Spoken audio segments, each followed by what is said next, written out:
Well, Black Lives Matter is seeing green. The activist group now cashing in on tens of millions of dollars from liberal foundations and donors, despite inciting violence with chants like this.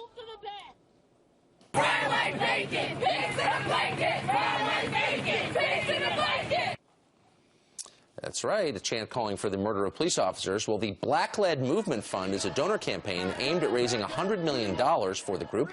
That's in addition to more than $33 million in grants from top Clinton donor George Soros, whose aim is to destabilize this country. So, does this prove the group is just yet another arm of the Democratic Party?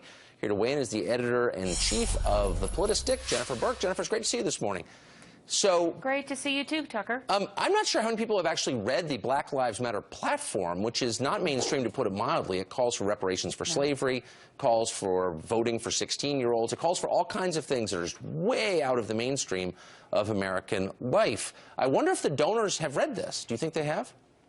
I actually think they have. I mean, at least for the Ford Foundation, they are they're all about social justice. And, you know, when you have Cecile Richards on your board of trustees designating where money goes, which kind of grants go to which people, the woman who is in charge of Planned Parenthood, the largest killer of black children in this country, it's really incredible, and it really makes you wonder what's their end goal, because it's quite hypocritical where their money goes in different places. I guess what bothers me, I mean, I don't agree with their politics, that's fine, I don't agree with a lot of people's politics, but there is a strain of racial separatism that's really clear when you read their documents and watch their behavior that is bad for the country. I mean, have we given up on the idea of integration, do you think? It seems that way.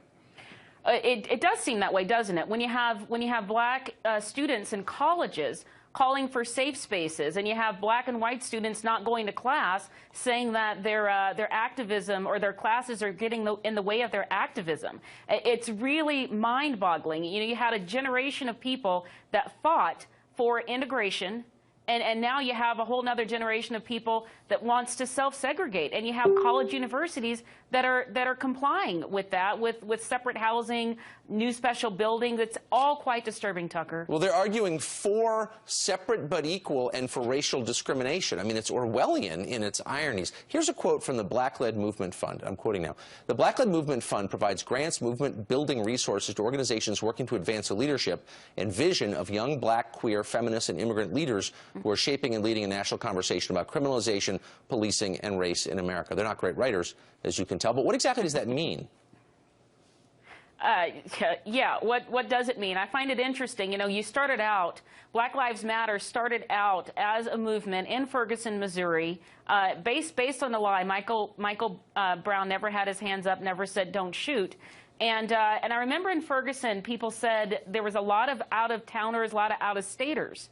And then now it's all of a sudden evolved from this demand for justice on the streets for black people to all of a sudden you have queer, and I just don't even understand where it's going. It's highly organized. There's nothing grassroots about it, like with the Tea Party, and it's just systemic destruction of society. That's all I can think that it is, based upon what they do. And Hillary Clinton has full-throatedly endorsed Black Lives Matter. I think we're the only news organization in America who even notes that. It's bizarre. Jennifer Burke, it's great to have you on this morning. Thanks for doing this. I appreciate it.